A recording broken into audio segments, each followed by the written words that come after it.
Kita melihat ritme kerja dari mas-mas OPD, ya saya harus jujur sampaikan ini belum maksimal ya untuk mereka bersinergi antar OPD.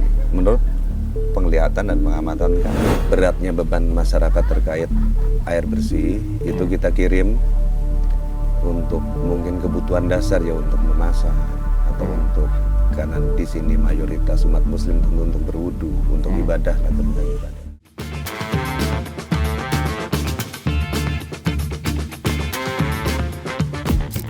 Saya berkewajiban mendorong, memberikan motivasi agar masyarakat Cilegon ini ya bisa mencicipi dalam hal pendidikan.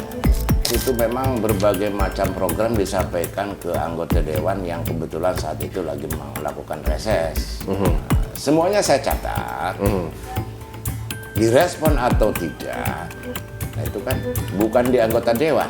Betul. Ranahnya ada di eksekutif. Iya. Kan gitu.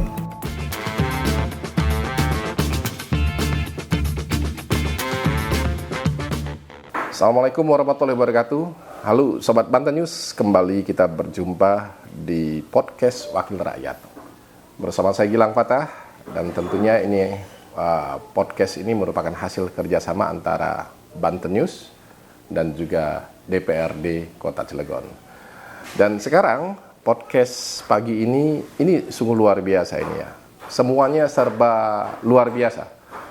Pagi hari saya sudah di rumah salah seorang anggota dewan, tentunya dari Komisi 2, sesuai dengan Banten News sendiri yang kebetulan akan membangun komunikasi dengan teman-teman di Komisi 2. Dan pagi hari saya sudah di rumahnya, sudah disajikan menu-menu tradisional ini, makanan-makanan khas tradisional. Di sebelah saya saat ini sudah ada anggota Komisi 2 DPRD Cilegon, Bapak Dr. Andes Haji Wahidi Romli MM. Langsung kita sapa beliau. Assalamualaikum. Waalaikumsalam. Apa kabar Pak Haji? Baik. Sibuk Terima kasih. sekali. Sedang. Susah banget minta waktu Pak Haji. Begitulah. Ada kesibukan apa sekarang? Begitulah kehidupan. Ada kesibukan apa sekarang? Biasalah. Pertama, kesibukan ketika saya menjadi anggota dewan. Di samping itu ya kita ya sama saja, kalau di luar kantor kita melayani masyarakat. Terus melayani masyarakat. Iya. Sampai kita minta waktu 24 juga jam. susah ini. Iya. Ya belum waktunya aja, nggak susah nggak apa. Ini luar biasa Sobat Banten News. Sampai akhirnya kita samperin rumah yang bersangkutan ini ya kan, di Ya, akhirnya Kecamatan alhamdulillah Grogol. kita tahu kan rumah saya, gubuk saya. Kita kan jadi saudara ya. Jangan ketemu di jalan, Pak. Di gubuk kita disajikan makanan-makanan tradisional. Ini bukan hanya jamuan buat kita kan, buat kru kan, tapi memang sudah terbiasa seperti ini. Sudah terbiasa. Setiap hari? Setiap hari. Lebih suka makanan-makanan tradisional. Iya, saya pagi-pagi itu bukan sarapan, saya ngopi dengan makan makanan ringan. Seperti ini. Iya. Betul. Apa ini kayak Ya itu apem namanya. apem ya. Iya. Terus ini kue apa lagi nih?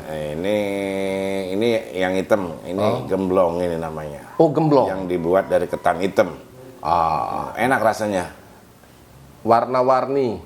Seperti partai politik. Oh iya. Dan juga partai politik yang beliau sedang jalani sekarang. Warna-warni juga. Iya, Nanti kita bahas. Biar rame semangat kan. Di parlemen lagi ada kesibukan apa sekarang? Saya dengar Pak Haji gabung di salah satu pansus. Pansus apa ya? Saya gabung di Pansus Ketertiban. Iya. Pansus Ketertiban. Iya. Seberapa penting pansus ini? Sampai akhirnya perlu di Raperda lalu diperdakan nanti. Ya, artinya untuk mengontrol dan kemudian biar masyarakat kita terarah, jangan sampai tidak bisa terkontrol dengan ya terutama dengan pemerintah. Di dalamnya ya sebagai anggota dewan juga ada di situ. Apa stressing atau klausul-klausul yang mungkin cukup menjadi atensi dalam materi Raperda itu? Ya, ketertiban dalam hal ini yang diatur ini nanti di Raperda ini, yaitu ya ketika pemerintah melakukan sesuatu, nah ini kan biar ada payung hukumnya kan gitu. Nah, makanya saya kira ya sangat perlu pansus ini. Dan ini pilihan sendiri di teman-teman fraksi berkarya. Kebetulan Pak Haji kan dari fraksi berkarya, ketua fraksi berkarya. Ya, jadi sekali lagi Sobat Banten News, saya ingatkan beliau ini adalah ketua fraksi berkarya DPRD Kota Cilegon dan bergabung di Pansus Kalau di fraksi berkarya, kita kesepakatan lah.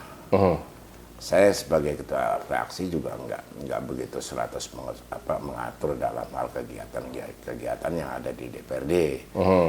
Contoh seperti pansus, kita kesepakatan aja, kita berempat kan ada 4 orang ya. Anda maunya di mana, Anda maunya di mana, baru fleksibel ya. fleksibel. Ya. Jadi tidak ada yang menentukan, tapi diberikan kebebasan. Kesepakatan bersama di fraksi berkarya itu begitu. Progresnya sudah sejauh mana ini untuk Raperda atau kerja-kerja pansus untuk menyangkut Raperda? Ya, bagaimana? baru konsultasi kemarin itu ke Bandung. Kenapa memilih daerah itu? Artinya di sana yang punya Raperda itu. Oh, mereka sudah punya perdanya. Iya. Mereka sudah menerapkan hal itu. Iya. Gitu. Dan sudah cukup efektif. Sudah efektif. Makanya kita ambil sampel, ambil contoh dari sana. Kapan itu akan diparipurnakan? Diperdakan? Kalau berjalan mulus? Dari apa? Kalau untuk paripurna saya juga belum tahu ya. Belum tahu kapan. Yang jelas kita itu diberi waktu pembahasan Raperda ini selama kurang lebih 3 bulan. Dewan nggak bisa menghindari kondisi ini ya. Iya. Satu, sibuk di pansus. Kedua, sibuk membangun komunikasi konstituen. Dan kemarin juga saya dengar sibuk dengan reses juga. Betul sekali. Ya kita atur aja lah. Membagi waktunya. Iya. Tapi kalau bicara yang lebih penting, mana yang lebih penting? Semua penting. Konstituen penting. Penting. Reses penting. Penting. Termasuk Raperda ini penting. Iya. Apa yang menjadi catatan Pak Haji kalau reses kemarin? Ya, Mungkin apa yang menjadi aspirasi warga? Untuk menampung aspirasi masyarakat. Ya. Keluhan-keluhan masyarakat yang sifatnya umum. Nanti hasil daripada reses itu kan kita sampaikan ke pemerintah. Ya, ini masyarakat kami, inilah keperluannya. Kan gitu. Ya, mudah-mudahan ada respon positif dari pemerintah ketika kita menyampaikan program-program atau aspirasi dari masyarakat. Domisili di Grogol, asal dapil Grogol, Pulau Merak. Iya, betul. Apa yang umumnya disampaikan masyarakat soal keluh kesah mereka di reses? Ya, masih sekitar seperti TPT, Fisik ya, jalan infrastruktur ya. lingkungan, ya, infrastruktur. Lapangan- Masih sekitar itu. Lapangan kerja? Lapangan kerja itu pasti. Pasti. Jadi ketika kita mengadakan reses dimanapun ya, Grogol Merak tentunya ini dapil saya. Nah ini yaitu tidak ketinggalan terkait dengan lapangan kerja, angka-angka pengangguran kan. Gitu. Dan ini juga domain atau ranahnya Komisi 2 ya? Iya betul. Nanti kita Karena bahas. Komisi 2 itu kan punya mitra. Mitra Komisi 2 itu diantaranya ya Dinas Tenaga Kerjaan. Gitu. Ya kita sampaikan apa adanya dari masyarakat, bahwa masyarakat kami masih banyak pengangguran. Ya walaupun Cilegon ini dikatakan daerah-daerah industri, tapi ketika reses yang namanya pengangguran ketenaga kerjaan itu pasti ada.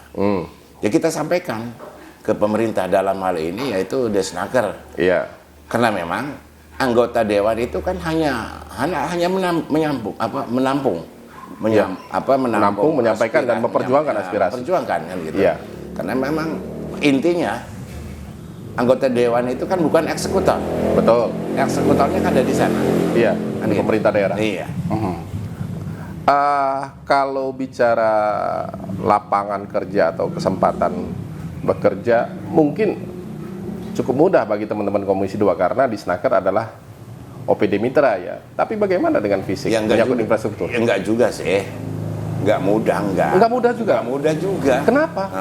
Ya memang Loh, Dewan itu punya power loh. Panggil di Snaker, ini betul, warga kami banyak nganggur. punya power. Akan tetapi yang pengen itu kan banyak. Tapi kesempatan sedikit. Nah ini kan jadi repot. Kesempatan sedikit maksudnya? Kesempatan kerjanya. Karena karakter industri kita yang padat modal atau memang peluang? Ya terutama itulah. gitu.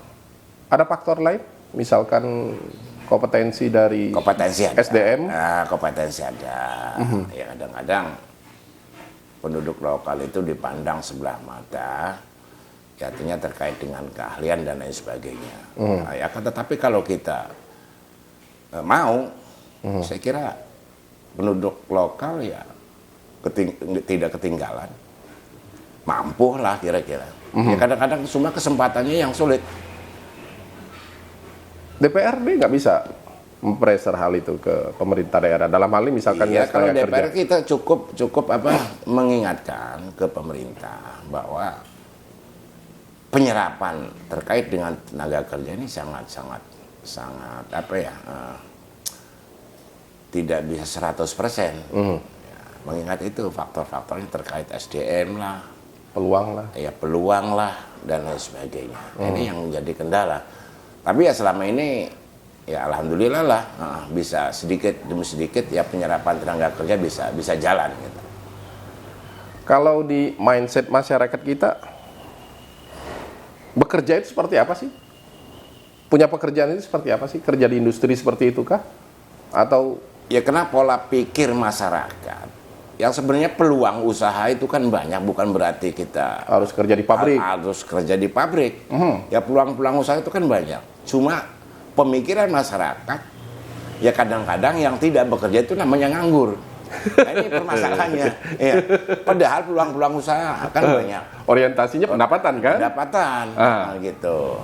Cuman masyarakat pola pikir masyarakat itu begitu. Nah ini pola pikirnya yang tidak bekerja di industri ataupun belum kerja namanya. Belum kerja namanya. Padahal kita bisa mengembangkan UMKM dan lain sebagainya kan. Usaha-usaha lain ada gitu. Seperti ini makanan tradisional ini salah satu produk ini UMKM kita juga. perlu kita memberikan dorongan semangat ke masyarakat ya bahwa pengangguran itu bukan berarti tidak bekerja di industri. Usaha juga kan bisa mendorong menghasilkan sesuatu untuk kehidupan sehari-hari, memenuhi kebutuhan keluarga dan pribadinya, kan gitu. Tapi kan nggak mudah mengikis stigma atau mindset itu. Nah, iya, tapi kan kita harus punya inovasi lah tentunya untuk memenuhi kebutuhan pribadi dan keluarganya. Iya. Iya. Tapi satu hal yang logis ya kalau untuk masyarakat Grogol ini khususnya Sobat Banten News, karena mereka hidup di lingkaran kawasan industri, perusahaan-perusahaan berat. Mungkin bagi mereka masih cukup wajar kalau punya mindset seperti itu. Kerja ya harus jadi pegawai perusahaan. Iya sih, memang betul begitu. Ya wajar-wajar aja punya pemikiran. Hal itu memang setiap orang itu pemikirannya agak berbeda. Banten News kan gitu. Kalau secara umum teman-teman pencari kerja atau mereka yang masih nganggur sekarang berapa persen untuk Kecamatan Grogol ini sendiri khususnya? Saya ketika berjalan di masyarakat, ya silaturahmi ataupun ketika kita kemarin mengadakan reses, ya, nah ini masih banyak keluhan-keluhan, ya tenaga pengangguran di daerah kami, kan gitu. Dan Dewan adalah penyelamat ini. Nah, mindsetnya kan? Tumpuan itu ya disampaikan ke Dewan. anggota Dewan. Aha. Nah, dalam hal ini ketika saya melakukan reses itu timbul semuanya. Ya. Ya intinya masih banyak lah, masih ada masyarakat yang belum bekerja karena emang banyak usulan-usulan bagaimana nih Pak Dewan, masyarakat kami saat ini banyak pengangguran, mau kerja susah dan lain sebagainya. Ya saya bilang ya harus proaktif lah, jangan nunggu di rumah. Jangan nunggu di rumah. Ini ngomong nggak kerja dan lain sebagainya, tapi nunggu di rumah. Ya kita harus proaktif, komunikasi dengan industri. Ya mudah-mudahan di sana ada peluang kan gitu. Yang terpenting bangun skill ya. Ya Siapkan skill ya. Skillnya gitu. Ya. Baik. Sepintas demikian Sobat Banten News obrolan kita tentang bagaimana kesibukan seorang Dr. Andes Haji Buhaiti Romli di beberapa waktu belakangan. Kita lanjut, kita break.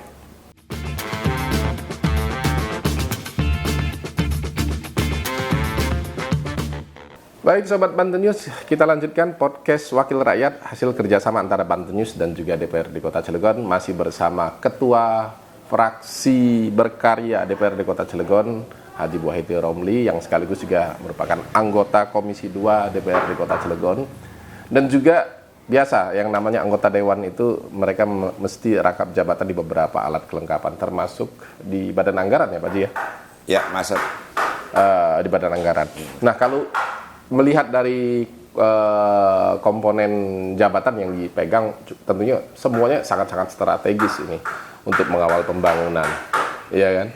Nah, di beberapa mitra OPD, organisasi perangkat daerah yang jadi mitra teman-teman Komisi 2 tentunya cukup perhatian lah Pak Haji ya. Ada beberapa yang mungkin kerjanya masih lamban, atau kerjanya udah cukup baik, atau mungkin serapan anggarannya yang sudah baik atau belum. Ini yang mana yang paling menjadi atensi dari seorang Wahidi Romli? Jadi kita sebagai anggota Badan Anggaran, tentu kita memberikan motivasi, memberikan dorongan, memberikan terobosan-terobosan kepada pemerintah. Ini agar program-program yang sudah direncanakan ini bisa terrealisasi. Nah, gitu. Kenapa demikian? Karena memang semuanya itu adalah untuk mensejahterakan masyarakat Kota Cilegon. Betul. Gitu. Jadi berkewajiban saya sebagai anggota Dewan plus di dalamnya adalah anggota Badan Anggaran yang memberikan motivasi kepada OPD yang terkait di Komisi 2, mitra Komisi 2. Oke. Kalau OPD-nya sendiri yang mana yang paling menjadi atensi dari teman-teman Komisi 2 khususnya Pak Haji Wahidi? Ya seperti Dinas Pendidikan. Dinas Pendidikan. Iya, kita memberikan dorongan, memberikan motivasi karena memang ya pendidikan ini adalah jadi modal dasar untuk memberikan ya meningkatkan pengetahuan di masyarakat. Kualitas ya. Kualitas pendidikan terutama. Apa yang perlu dibenahi di dinas dengan anggaran yang sangat besar ini? Mereka sudah punya beberapa program loh. Karena kebetulan wali kota terpilih juga ya kan punya program-program janji politik seperti beasiswa Pulsarjana, ya kan? Ini produk bareng Pak Haji juga kan? Itu kan program wali kota. Wali kota yang Wali dari kota. berkarya. Yang dari berkarya. Asalnya dari berkarya. Oke. Apa yang perlu dicermati dari beberapa kebijakan ini dan juga dituangkan dalam kerja OPD khususnya Dinas Pendidikan seperti beasiswa Pulsarjana? Apa yang ingin Pak Wahidi artinya katakan? kita harus meningkatkan kualitas pendidikan di daerah di Kota Cilegon. Apalagi program wali kota itu kan ada yang tadi disampaikan beasiswa full sarjana.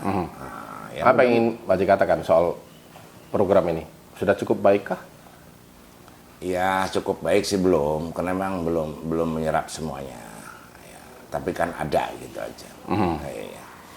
Artinya angka di sini kan disebutkan angka ya kan? Kita sebagai anggota Dewan, ya kebetulan saya di Komisi 2 membidangi terkait dengan pendidikan. Ya artinya ini full sarjana ini, ya mari kita buka yang seluas-luasnya untuk masyarakat. Ya ini nih agar masyarakat mengetahui bahwa program pemerintah ya, itu adalah terkait dengan program beasiswa full sarjana itu, mari kita buka yang seluas-luasnya agar masyarakat mengetahui ketika bisa menikmati kan gitu. Ini kadang-kadang infonya ini tersendat ya. Tersendat, ada yang tahu, ada juga yang belum. Oleh karena itu kami mendorong nih pemerintah ini harus memberikan upaya ke masyarakat agar masyarakat itu tahu, baik melalui kecamatan, kelurahan, ya, ataupun dengan ya ini kan dinas pendidikan, dinas pendidikan, kan gitu. Dan saya kira dalam hal terkait dengan beasiswa full sarjana ini ya tentu Ini ada dua macam. Ada yang tidak punya, tidak mampu ya. tidak mampu. Yang kedua juga prestasi. Indikator penerima ini. Iya. Indikator penerima yang sudah bersarjana kan itu. Penerima manfaat. Ya mudah-mudahan dua program atau dua persyaratan ini kan masyarakat kalau kita memberikan atau pemerintah rajin memberikan informasi terkait beasiswa sarjana, ya mudah-mudahan tidak terlalu sulit. Iya. Dan harapan saya ya jangan sampai dipersulit, karena ini adalah program wali kota buat masyarakat.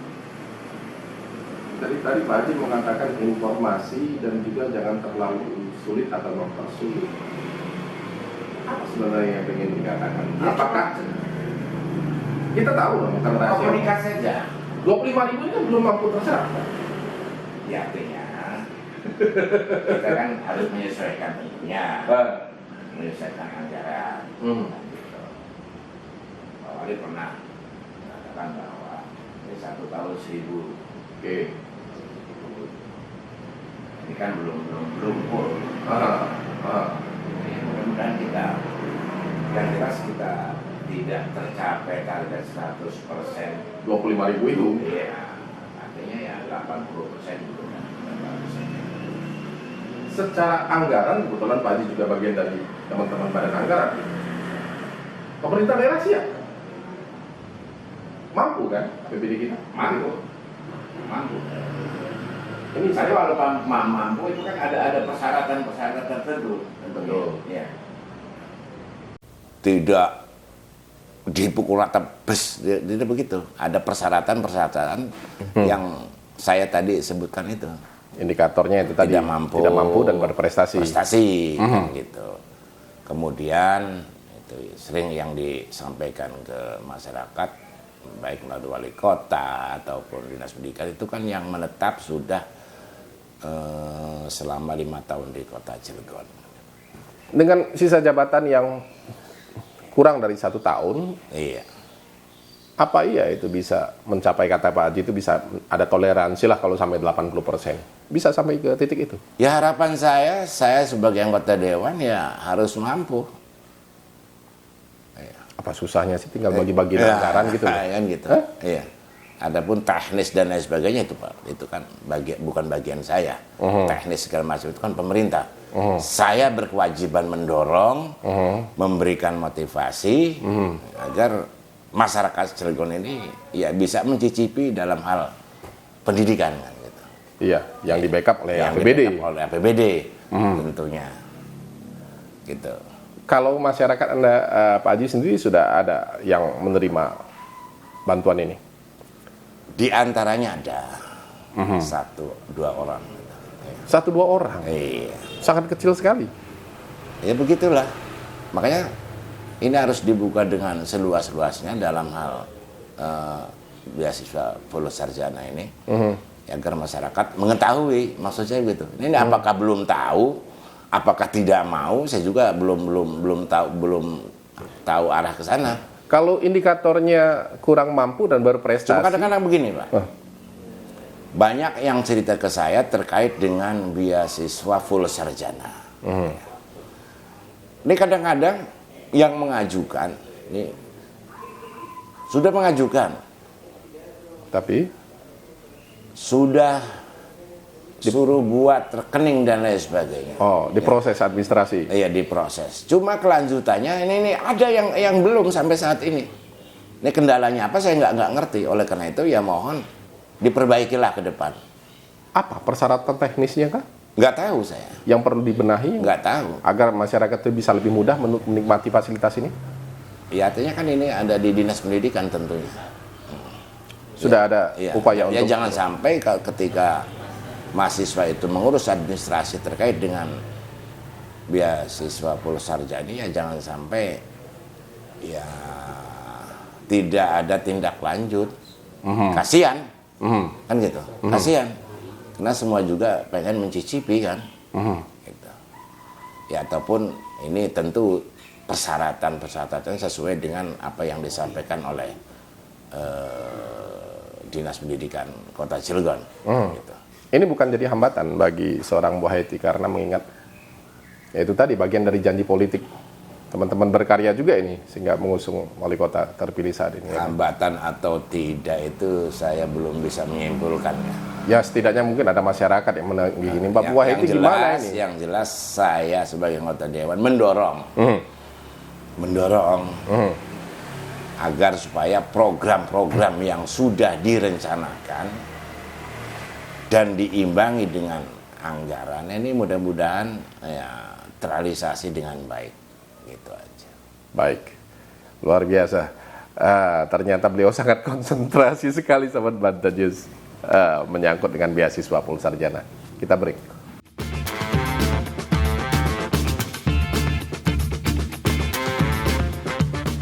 Oke, Sobat Banten News, podcast Wakil Rakyat hasil kerjasama antara Banten News dan juga DPRD Kota Cilegon bersama saya Gilang Watah berlanjut dan tentunya masih bersama Bapak Dr. Andes Hadi Bu Haiti Romli MM di kediaman beliau di lingkungan Kecamatan Grogol ini.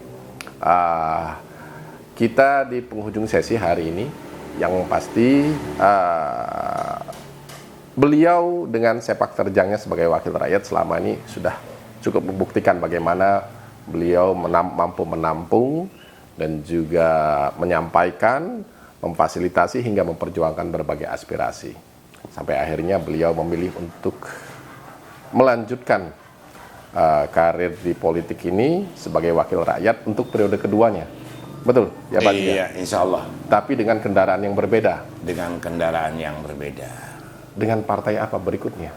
Insya Allah saya berlabuh di Partai Amanat Nasional. Partai Amanat Nasional. Iya. Setelah dari berkarya. Iya. Apa yang melatar belakangi sampai akhirnya memilih? Nah, yang melatar Partai belakangnya Amanat adalah karena memang Partai Berkarya di 2024 ya tidak ikut konsultasi politik. Iya. Iya. Dan Makanya akhirnya saya ya dengan sangat terpaksa karena memang saya ingin melanjutkan karir-karir politik di Cilegon, khususnya di Grogol Plomerak dan saya ya kita harus mencari partai yang bisa menampung saya.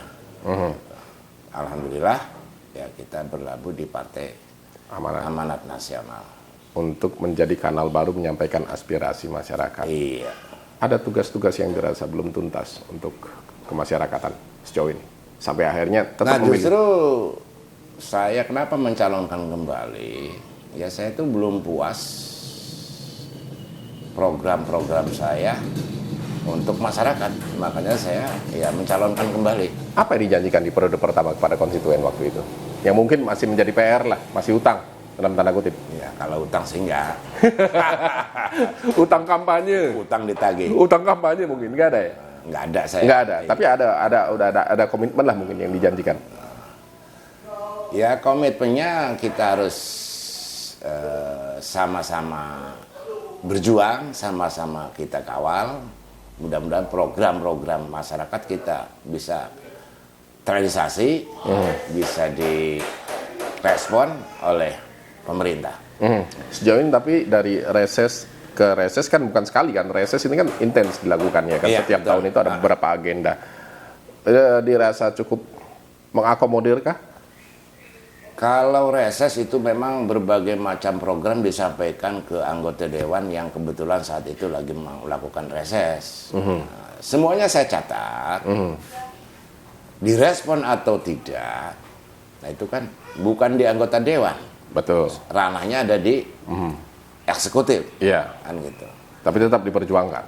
Tapi tetap diperjuangkan, nggak begitu saya naruh, kemudian saya tinggal, nggak. Tetap saya perjuangkan.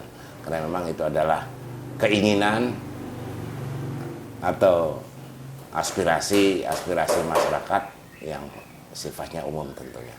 Baik. Oke, Sobat Banten News, kita sampai di ujung acara. Pak Hadi Bu Haiti, terima kasih atas waktu yang akhirnya bisa diluangkan. Sama-sama.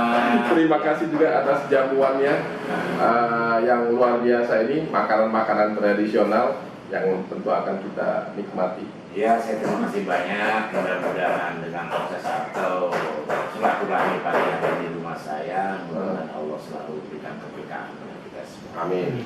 Di samping itu juga mudah-mudahan kita semua diberikan kesehatan.